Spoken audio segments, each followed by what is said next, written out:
Welcome back to the Hot Slice, a podcast brought to you by the gang at Pizza Today. I am Senior Creative Director Josh Cowan. Along with me, Executive Editor of Pizza Today, Miss Denise Greer. Hello, Denise. Hi, Josh. Hello. We are neck deep into National Pizza Month. How's Yes. your National Pizza Month going for you? Pizza month is it's a busy time. So personally, I'm going to tell you that I have a pizza bike ride planned. Oh, wow. So we're literally going to hit 3 or 4 pizzerias on our bicycle, which is going to be a stomach ache probably.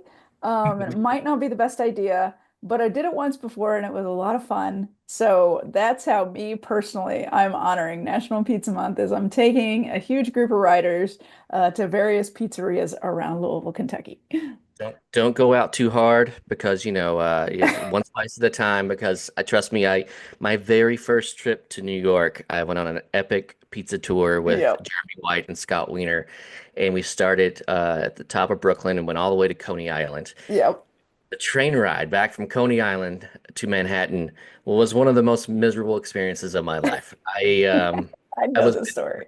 yeah, it was terrible. So all I'm gonna say is pace yourself. Yeah. It was my Yeah. first time in New York, so I was going all in on every Yeah. stop. I Yeah. went all in on my first New York trip with Pizza Today too. I think I counted and I had at least a bite or two of 16 slices of pizza. I mean, my first stop was Tafara, so there you Yeah. go. It's like, Yeah. What do you do? what do you do? So I love pizza tours. As a business owner, I hope you are getting out there and going on pizza tours yourself and kind of creating your own tours in your own communities and then going out to neighboring cities and just getting out there and trying the pizza because it is so inspiring to see what other people are doing. Not mimic, not copy, but like just to it gives you a new invigoration. yeah. It just reinvigorates you to do the things that you're doing, I And think. yeah, and it might just give you a nugget of an idea and you just kind of roll with it from there. So yeah, it's very important. But yeah, that was in 2008 when I did my first pizza tour, and I think 2019 was the last time we were there doing a pizza tour, and I was much more conscientious of it. So yeah, I wasn't miserable the rest of the day. Yeah. Well, along with National Pizza Month, so I designated all these other, because there are a bunch of other food holidays within National Pizza Yeah. Month. But we just had Pizza and Beer Day, which I didn't know existed until like a year or two ago. And you know me, I'm all for pizza and beer. But we have another holiday coming up. So this one is going to air on the 10th. And on the 11th, it's a Friday, by the way. We keep hitting these pizza holidays on Fridays, which pizza day and a pizza holiday, sweet. But it also bombards pizzerias. So just get ready. But Friday is National Sausage Pizza Day. And I gotta tell you, as a Midwest girl, um, sausage pizzas, sausage and pepper pizzas, sausage and mushroom pizzas, those are my jam. Those are my go-to. That's home to me. That is that sensory memory of pizza. That's where I go, is the sausage pizza. A nice spicy sausage with peppers. Yeah, that's a Yeah. go-to pizza for me too. That's Yeah. yeah. You hit it. They're just I just love it. And there's always the debate whether you use crumbles, pre-cooked sausage, or the pinch. Now, if it's getting a good cook time, that pinch is so good because it leaches that little bit of grease on the pizza, which makes it even more flavorful. I'm just saying. Yeah, however you want to put it on your pizza, as long as it's got great seasoning and it's a great sausage, it's all good. That's good. All right. Well, speaking of sausage pizzas, so Chicago, of course, is one of the only places in America that beats pepperoni on the number one pizza topping. And Illinois and Chicago specifically love sausage pizza. And what's funny is our guest today is a Chicago pizzeria. So we have Robert Garvey from Robert's Pizza and Dough Company. They're in Chicago. And by the way, his location is right on the Chicago River. It is just a gorgeous, gorgeous spot. But did I mention that he has one of the top pizzas in the world? So say top 50, as the listing came out last month. Yeah, and I think that's 3 years running that he has had that Yeah. at the top 50 in the US. So it's amazing what they're doing there, and his journey to get to the pizza world is a lot of fun to listen to as well, so that you'll hear later on in the podcast. Yeah, I love his story. I love that he has an engineering brain, because you'll definitely notice that in the podcast, that engineering brain being used to further his pizza business.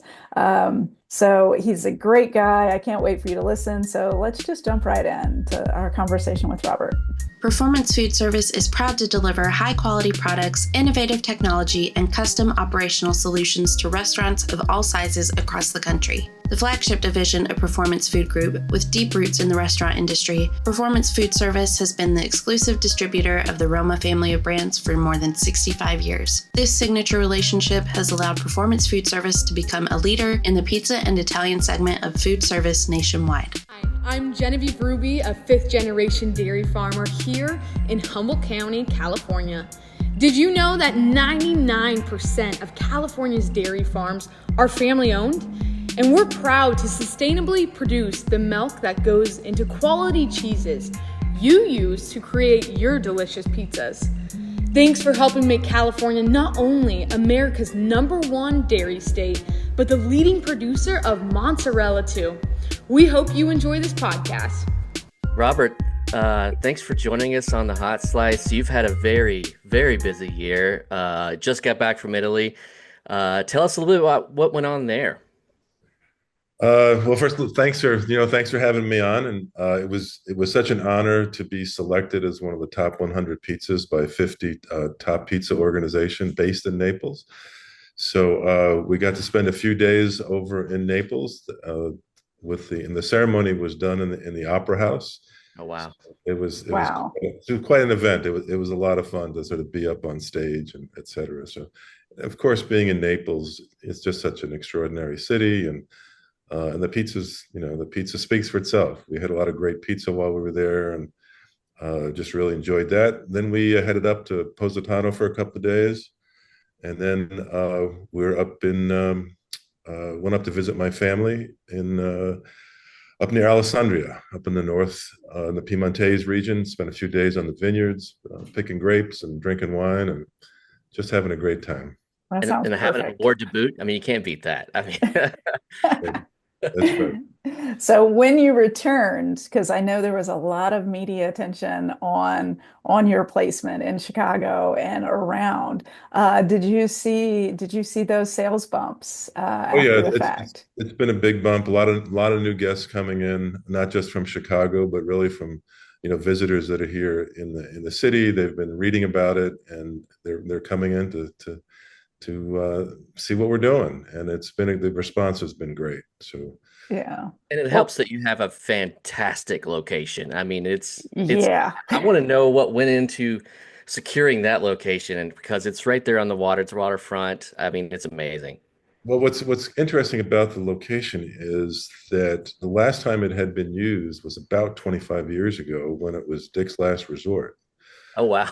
So it literally had been unused for years and years. And, my wife Dana and I, we have Caribbean experience. And when we walked down to see the space, we were on the water. We had southern exposure. We had a great view. We had a dock. It's like, we know Yeah. this. Yeah. Yeah. Well, tell them a little bit, tell our guests or our listeners a little bit about what your like set the stage for us, what that location looks like for them, because it is amazing, right there on the river.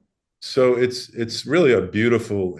The restaurant itself is really a beautiful restaurant, and we have a big dining room, and then we have a bar. But the bar has these beautiful nano walls, so the walls open up in the bar out onto the patio.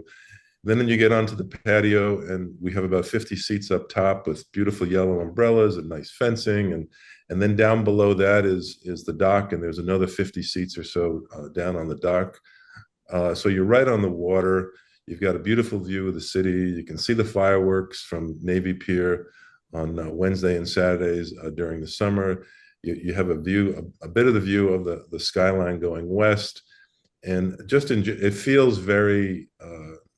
It just feels very welcoming and kind of beautiful. And I'm often, a lot of my guests say it feels very European in Yeah. style.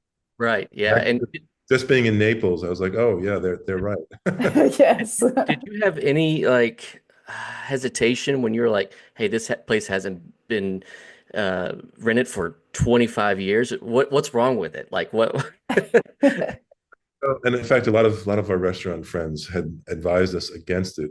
They felt that it was the back of the building, people wouldn't find us, and I think it was really just our experience, in recognizing just how beautiful the property itself was, and it was, and for us, it was, again, to be on the water and to have that sunlight, and have even in the middle of the winter, we have these beautiful glass windows in the bar, so on a cold February day, we still get full sunshine for lunch, and it's beautiful there.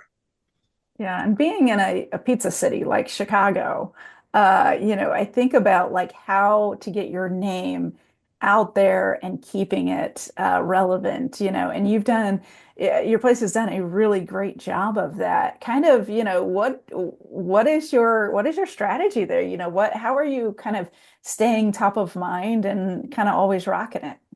My wife heads oversees all of that, and she really is just incredible.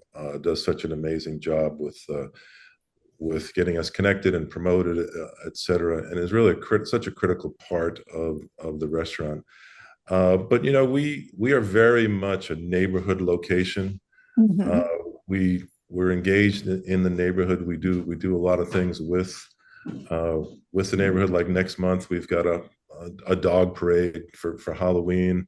We are involved in Real Men Wear Pink, which is we're raising money for the American Cancer Society all during October, and we're donating $1 from both of our Leah pizzas and our pepperoni pizzas for the month of sales.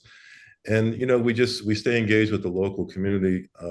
It's called SOAR, local organization that focuses on the neighborhood and keeping the neighborhood and just making it a great place to live.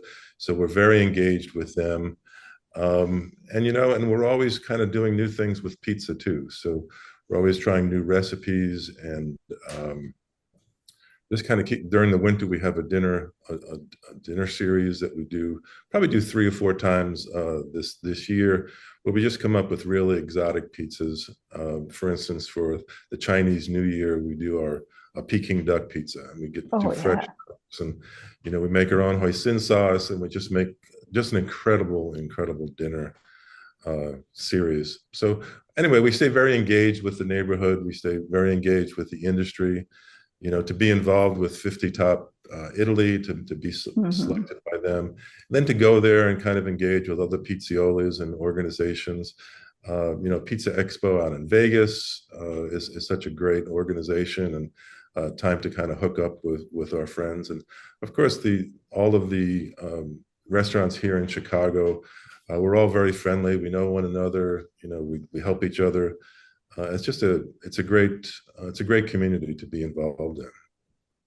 Yeah, You have a very interesting history, like a long winding road to get to the pizza. yeah. I was wondering about that too. Let's see here. Marine engineer, a journalist at one point, and an entrepreneur, a playwright, a teacher, and pizza. Wh- how did you get to pizza? As I like to say, I got to pizza because I was hungry. I like that. So I grew up in Queens, and I literally had a slice a day habit prior to moving to Chicago. And I was used to just going to school. I would pass 3, 4 pizzerias on the way to school, and there seemed to be almost pizza on every corner. So in New York, I was having a slice a day. I had a slice almost every day Yeah. of life in New York. So when I got to Chicago, I mean, I think Chicago pizza is great. The deep dish, the tavern style pizzas, et cetera. But it's not on every corner. And I was used to just dropping by a window, putting and picking up a slice and walking down the street. That was kind of my lifestyle. And Yeah. when I here, I really missed that. So I figured, oh, I'll make it myself. What's the big deal?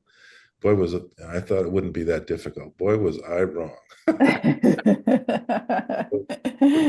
about 8 years, I was obsessed with trying to figure out how to make a great pie. And I literally went through hundreds of recipes. I baked off thousands of pies and improvised my way into the recipe that I use. And it really hasn't changed. I mean, when I kind of after that 8 year period of obsession, I was able to scale that same recipe into the restaurant without any changes. So I Oh, was wow. very fortunate that it worked so well. What's And kind of the key of that recipe? What really gives I it have its kind of a. I'm sorry. yeah, just what gives it its specialty? What makes it, that top world's top pizza and dough? Well, as Dana says, we love dough responsibly, which is a slogan she made up from the names of my daughter, Leah, Dana, and Robert. Love dough responsibly, but it really is all the care and time that we spend on our dough. Really is kind of where we sort of stand out. I use a 25-year-old wild yeast sourdough starter that I created when I first started making pizzas. In addition to that, I do a 2 to 3 day ferment on the dough, and then I do a very long rise. And the result is like a nice, chewy, crunchy crust with a terrific artisan bread flavor. And I think that's where, I think that's what kind of makes us special and we kind of stand out. Because I know in getting into the Chicago market, there's so many great pizzas here in Chicago. People thought we were crazy to consider getting into the pizza market. But we had done this out of our home for many years. We did a lot of charity benefits, and we sort of became known as this great pizza in Chicago that you couldn't buy. You had to get an invitation to the house. Oh, I love that. But it got to the point that there were so many people. There were friends of friends of friends that one night we were having dinner and we had about 10 people here for dinner, and we didn't know anybody. And Dana said, "That's enough. Time to open a restaurant." It's What time to do I'm it. just curious to what you did to your oven. How did you rig up your home oven to kind of get this going? So, as I've said, I am a marine engineer, so I have a very extensive background mechanically. Yeah. Basically, I took out the thermostat and adjusted it. So to make my style pizza, you need about 600, 625 on your oven. Mhm. Most home ovens only go to about 550. Right. I'm not recommending your listeners do this. Burning their house down. Right. But I was able to raise the temperature of the oven to about 600, and it's a good convection oven. And then adding stones top and bottom, Mhm. I can make just as good of a pizza in my house as we do at the restaurant, which is kind of unusual because normally when you open a pizza restaurant, you're looking, you're when you like if you're looking for a home oven, you're looking maybe for a home oven that can do what a commercial restaurant does. But for me, it was the other way around. I was looking for a commercial oven that could do what my home oven does. Yeah. When the restaurant shows would come into town in Chicago, I literally would take bags of dough balls down to the show and just go test all these ovens to see what worked. Oh, that's perfect. So that's how I found that That, oven. that's a great tip to listeners. If you're There going you to go. go in March, bring some samples, try it out. Bring It, some it dough really is. balls. Yeah, it really is critical when you're setting up a restaurant that the type of dough that you're baking matches your oven, vice versa, because obviously the oven is so critical. The way a gas oven bakes, the way an electric oven bakes, the way a wood burner, coal burning, Mhm. etc. Every oven is a little bit different, and you just have to have the right recipe to make the proper pizza in that oven. I agree. I just bought an outdoor oven, and I've spent the summer trying to perfect the dough that can be used in that oven because it's really good at about 750. And so figuring out a dough that'll work and not burn and be raw as at the same time was a very tricky thing. Robert, Is I there think like, Yeah, Yeah, I think you have to be obsessed. When you said obsessed, I was like, yeah, you have to be to dial it in that much. It's quite amazing to see. yeah. I mean, I literally would pay attention to every little detail, and I was when I first started clearly a novice baker. One of the big discoveries for me was to get a scale and start weighing everything. Because Hmm. when you're using measures, as I did probably for the first year or two, um, the way you measure changes every time you measure. And Yeah. I never understood why my pizza was always different. Sometimes it was great, sometimes it was okay. And then once I got to a scale, then I could really work the recipe and be able to. That's what helped us really dial it in, because then it was consistent, it was totally accurate. Anyway, That is I was awesome. I was obsessed. Um, I think about like volume and how your volumes probably just continued to go up and up, especially in the post-pandemic period. What have you done operationally and with your menu to kind of keep everything dialed in and people engaged? You know, we uh, we've been, as we grew, we sort of grew at a pace that I was able to continue to adjust. Hmm. And as an engineer, I really kind of focus on our systems, how the Yeah. kitchen flows, how the dough is made, and how we keep our consistency. So I've been experimenting throughout the last 5 years, really, because we've continued to grow during that entire period, and just kind of learned how to adjust to the changing volume, because our volume in the summer is incredible. I mean, we're busy in the winter, but not nearly as busy as we are in the summer. So Yeah. making those adjustments each season, understanding what the process is for making the dough. Yeah. Um, I was very, very focused on that and being able to maintain the demand. That was always very important to me, to maintain our quality, Hmm. which is absolutely critical. But for me, it was also being able to maintain the demand that came in. Yeah. I really didn't want to. I didn't want to keep people waiting on long lines or not letting them come into the restaurant, et cetera. So we've been able to kind of really step up our production and keep the same quality that we've always had. I'm When curious. Oh, sorry, Josh. Go ahead. I was like, I'm curious about the fact that your summers are so big because we talk a lot in this industry about how a lot of operators have that summer slumps or those summer lulls. And how do you attribute the big summers? Is it just the weather's nice, or is it also tourism? Are there other things at play with summer peaks? Summer in Chicago is extraordinary. Yeah. I mean, having grown up um, in New York, you get out of the city for the summer. It's too hot, it's too humid. You get upstate New York. In Chicago, you want to be in the city.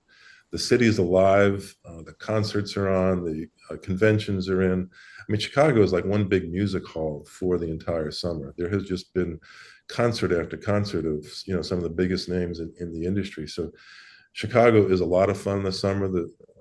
I think our average temperature is probably 80, 85 degrees, sunny days.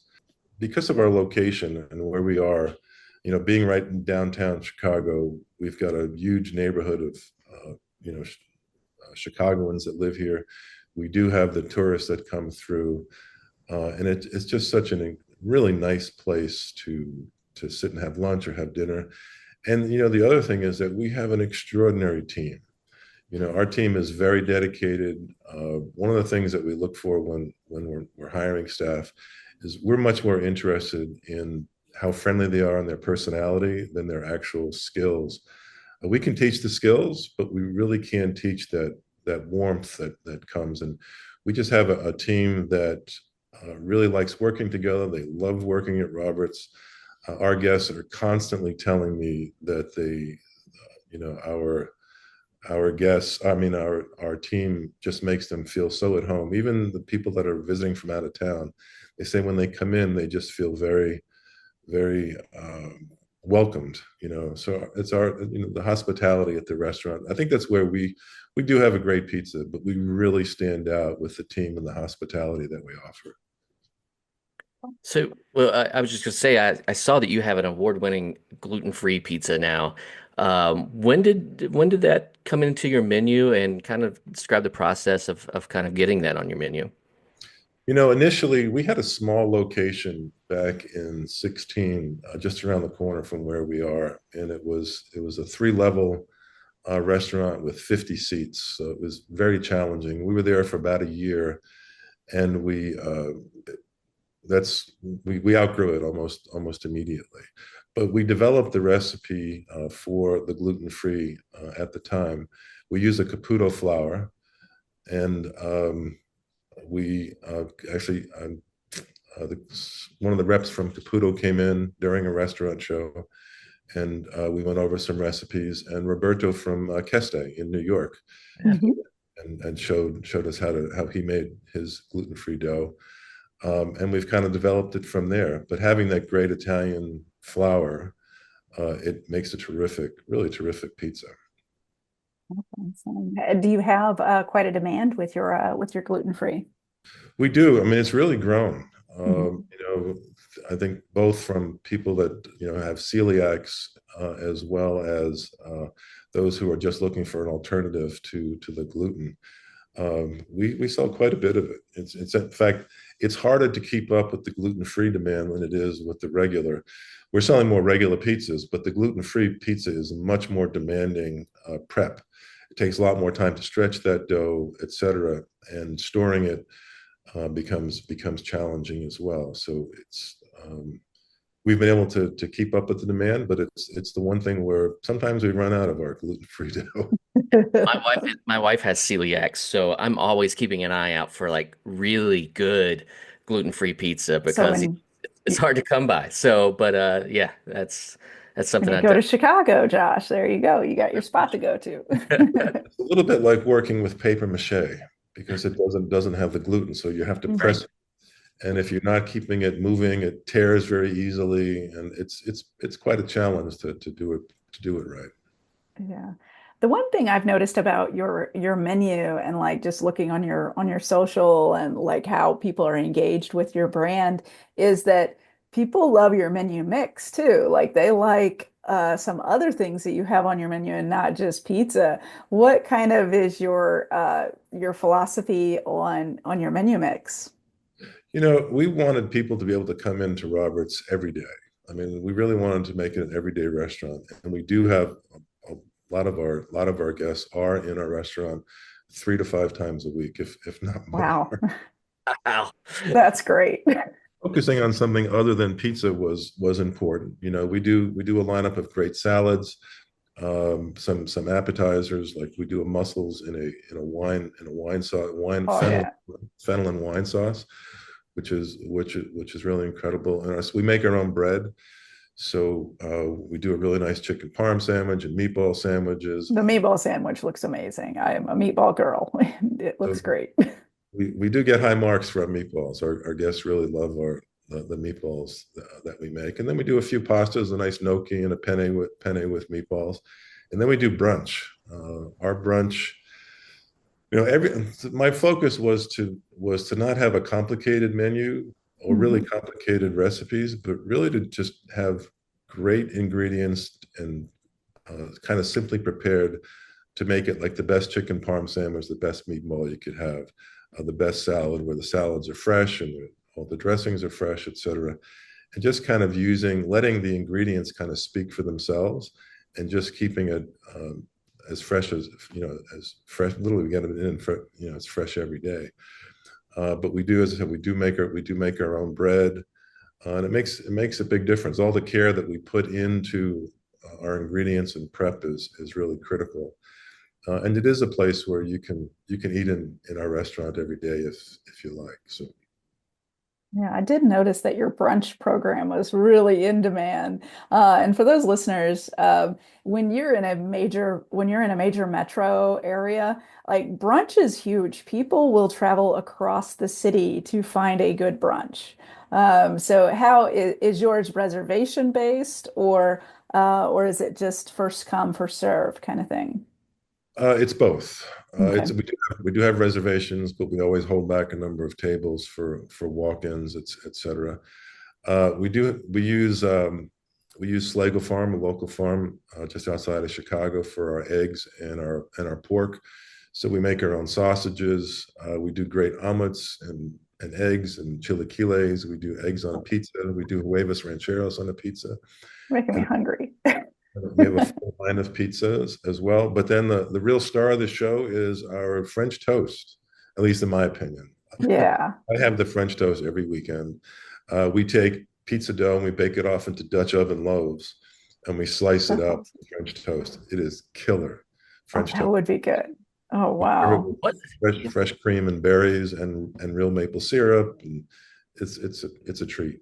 what time are you and your staff getting to the restaurant on a Sunday morning? It sounds like it's a lot of prep time.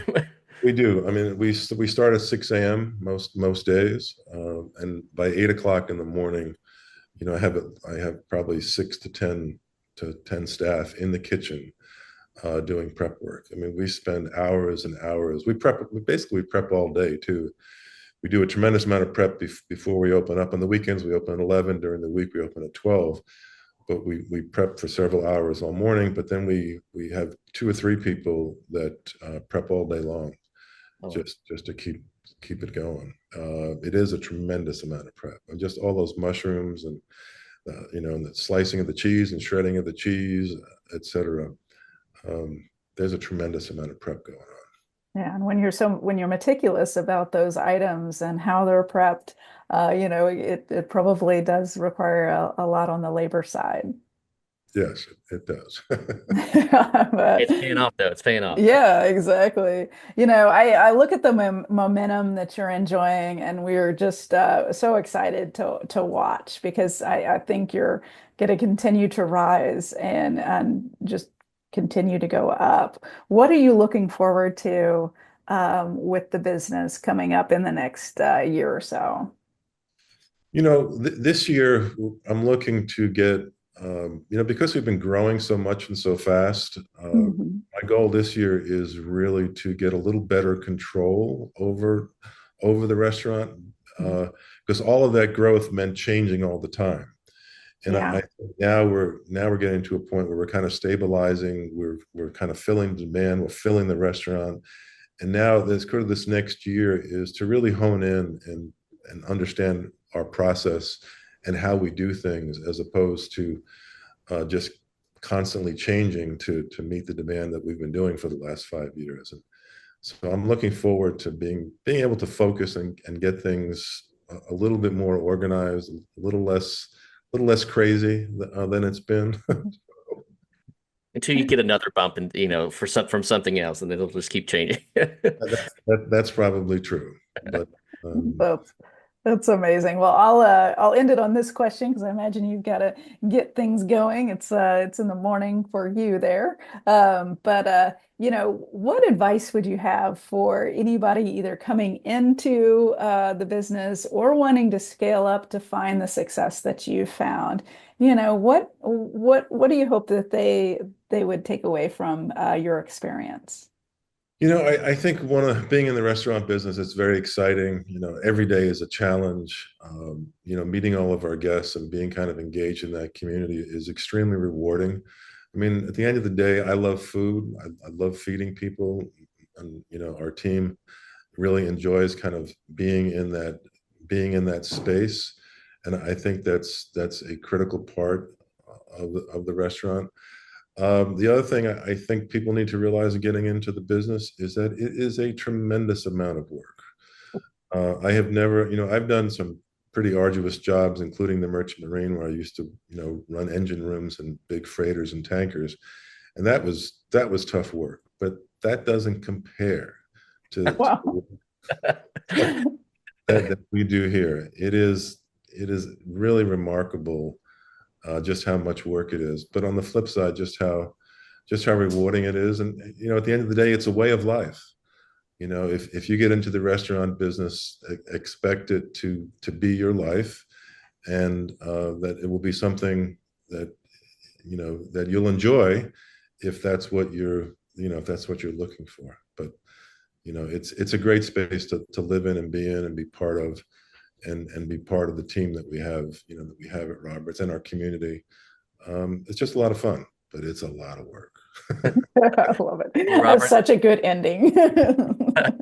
thanks so much for your time today. It's been a pleasure to talk to you and to see your growth and to see how well you're doing. Just congratulations on all of it. Absolutely. Thank you so much. It's a pleasure meeting you guys.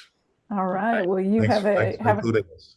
absolutely. Well, you have a great afternoon, and we've got our eyes on you. So we'll keep watching. Thanks so much. Thanks, Take guys. care. Bye. Bye-bye.